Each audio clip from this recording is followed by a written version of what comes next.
This is the Mahabharata podcast, episode 5, Shantanu and Sons. I'm pretty excited about this episode because we finally get the main story underway. I must confess, however, that I am skipping one story to get there. It is about a king named Yayati. Yayati is the common ancestor of both Krishna and the Pandavas, so I'll use that as an excuse to save his story for when I get into Krishna's birth and childhood.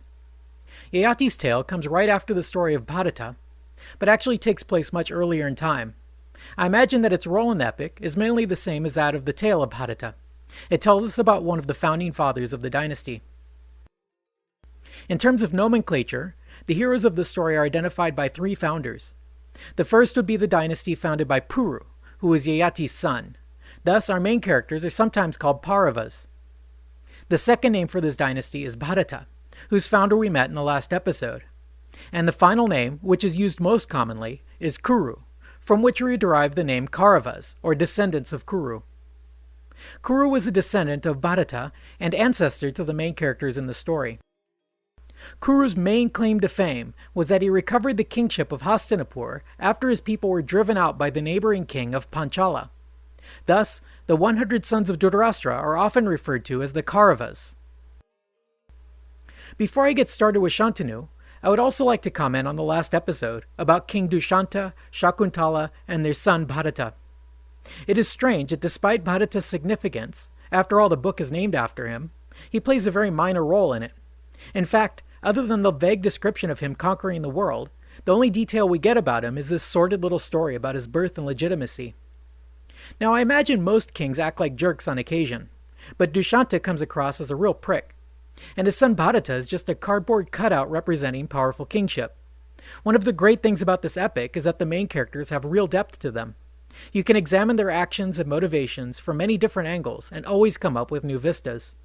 This is definitely not the case with Bharata, and I find that surprising. In any case, the characters that really matter begin with Shantanu, his wife, and his sons. So now things are getting interesting. The Mahabharata always steps back to take a run at things.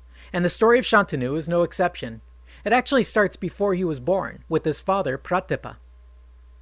Unlike the other kings we've seen so far, who were mostly compulsive hunters and warriors, King Pratipa lived like a monk or a yogi. He spent years by the bank of the river Ganges in prayer. One day, as he sat there, the goddess of the river assumed the form of a woman and sat on his lap, specifically his right thigh. The chaste king simply asked what she wanted. She replied that she desperately wanted to make love to him right then and there. She insisted that it was a man's dharma never to deny a woman who asked for his services. But this king was too pious for that. He pointed out that she had sat on his right leg, a spot reserved for one's children.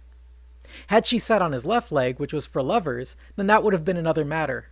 But alas, he could only consider her as his daughter, and to make love to her would be sinful. He suggested that she should instead hook up with his son. He didn't even have a son yet, but the goddess Ganga consented, only stipulating that the boy never question her actions no matter what. Then she left to await the birth of King Pratipa's son. Though old and chaste, the king managed to have 3 sons, Devapi, Shantanu, and Bhalika. The oldest son Devapi, while still a child, decided to outdo the old man in holiness, and he left for the forest to become a hermit. This begins a pattern that we'll see in each of the coming generations.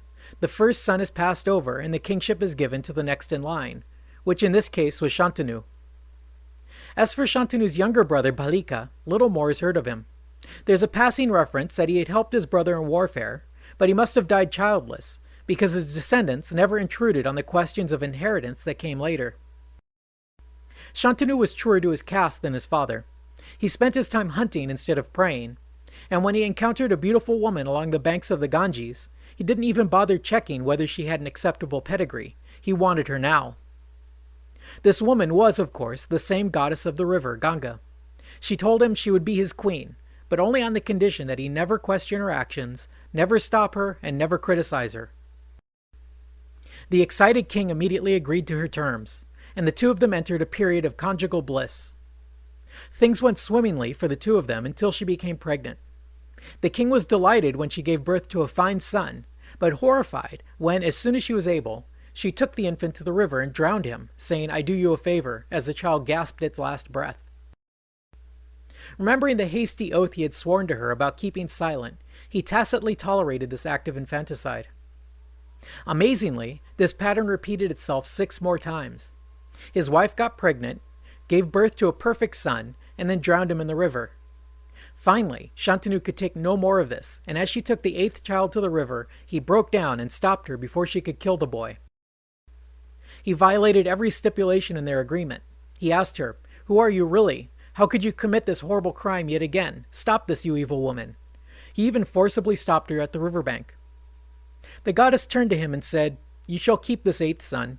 She then explained that these sons were the reincarnation of the 8 Vasus, who had been cursed to be born in human form. There are actually 2 versions of this story. The first version says that the 8 immortals, called the Vasus, had once accidentally disturbed a powerful holy man. This sage impulsively cursed them to live a life as mortal human beings. In order to mitigate the disaster as much as possible, they begged Ganga to take human form and give birth to them, and then to set them free immediately. Ganga argued that it would be cruel to the human father to take away all his sons so young. So the 8 Vasus consented to each leave a portion of themselves in the soul of the 8th child and leave him to live a full life. That version of the Vasu's curse was given as an aside during one of the lengthy genealogies. When we hear the full story of Shantanu and Ganga, her explanation is a little different. In this case, she tells Shantanu that the eldest of the 8 Vasus, named Dyaus, was enjoying the heavenly realms with his divine wife when they came across a fantastic cow. This was a really awesome cow, good-looking, nice tail, nice face, and full of milk. Dyaus's wife told him that she'd heard of this cow, and that a drink of its milk could grant one 10,000 years of life. She said, "You see, I have this friend, a mortal princess, who could really use a drink of this milk. Would you please bring me this cow so we could help her out?" Dyaus was truly smitten by this lovely woman, so he eagerly got his brothers together, and they did as she asked. Unfortunately, this cow was owned by the great rishi Vasishta, and this guy was pretty upset to find out his most excellent cow had been stolen. He had divine sight, and so he knew immediately who the culprits were, and he cursed them all to be born as mortals. The Vasus soon learned that they were in a lot of trouble, so they went to Vasishta to see if he might soften the blow. The sage relented slightly, saying that 7 of them would only be forced to live 1 year among us mortals, but that their ringleader, Dyaus, would be cursed to live a full term on earth. Vasishta predicted, "Dyaus shall live a long time in the world of men by his own will, but he shall bear no offspring. He shall become a law-abiding mortal, expert in all weapons, and devoted to his father, but he shall forsake the pleasure of women." The boy's name was Devavrata, but he is more famously known as Bhisma. As soon as she finished explaining her actions, Ganga disappeared, taking Bhisma with her, leaving Shantanu by the riverbank, astonished and aggrieved.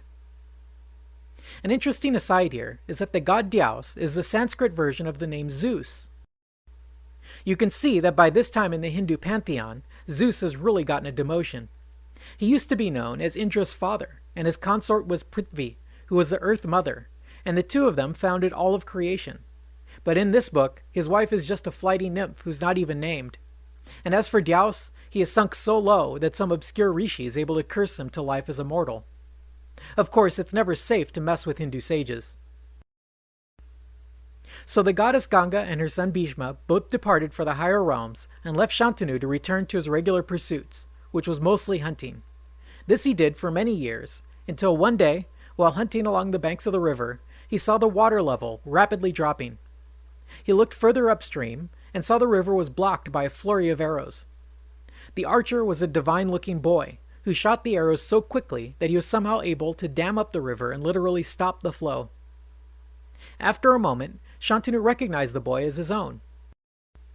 As soon as this thought occurred to him, the boy disappeared.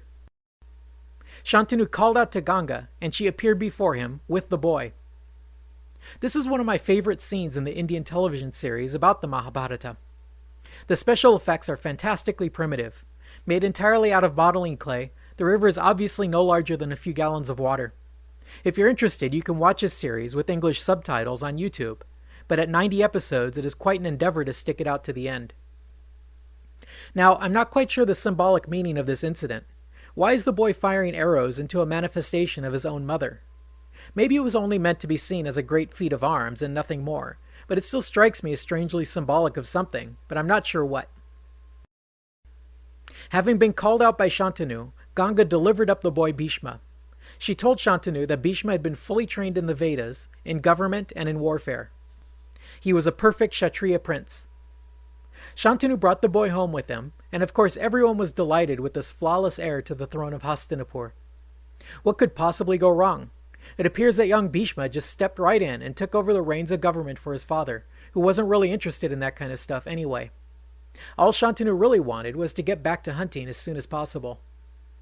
So, while Bhisma was slaving away at the reins of government, his father, the king, was out in the forest again. Sometime later, while out on the chase, he came across an indescribably sweet fragrance. He wandered around seeking the source of that aroma, and it drew him to the banks of the Yamuna River. There he met a girl who belonged to a local tribe of fishermen. She was as beautiful as a goddess, and her name was Satyavati. The same Satyavati we met in episode 3, who used to smell like fish. Shantanu was smitten by this girl, and so he approached her father, the king of the fishermen, and asked him for her hand in marriage. The wily old fisherman, clearly of a lower class, objected, saying that while he would be delighted to have his daughter marry such a fine king as himself, he must insist that she not only be queen, but that she should also be the mother of the crown prince. The old peasant bargained hard, pointing out that this marriage would be impossible, seeing as how Shantanu already had such a fine son already in line for the throne. Thus, dejected, Shantanu returned to Hastinapur and moped around. Bhisma did not fail to notice that his father was lost in his sorrows, and asked him what the matter was. He said, "We have peace with all our neighbors, abundant harvests, and happy subjects at home, so what could be the problem?" The old man dressed up his desires the best he could, explaining that while everything was fine, having only one son was just not good enough. He owed it to his nation to have some backup in case something should happen to Bhisma. He cited wise men and the Vedas, saying having just one son was as bad as having no sons at all.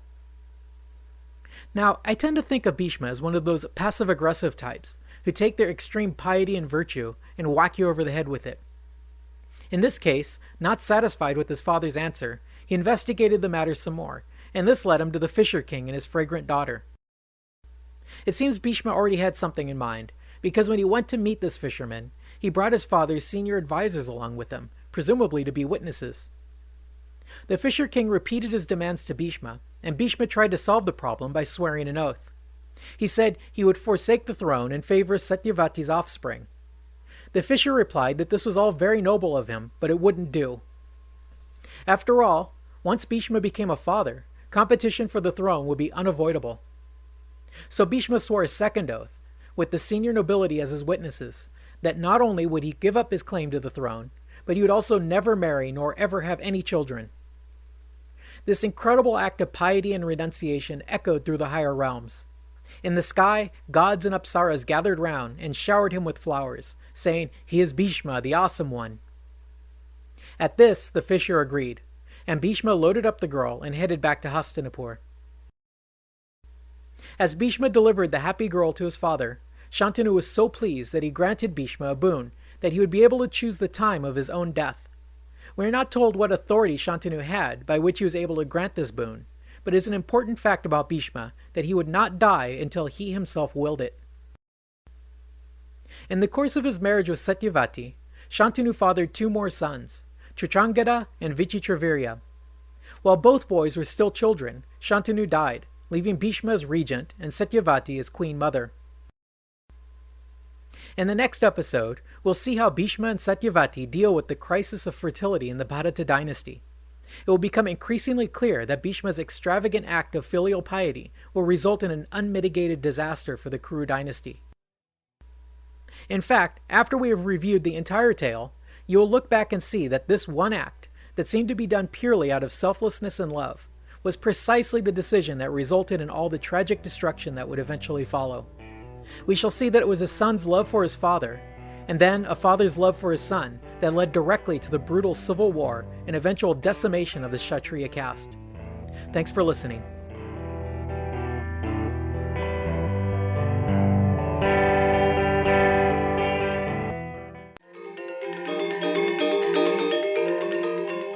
This is the Mahabharata podcast, episode 5, Shantanu and Sons.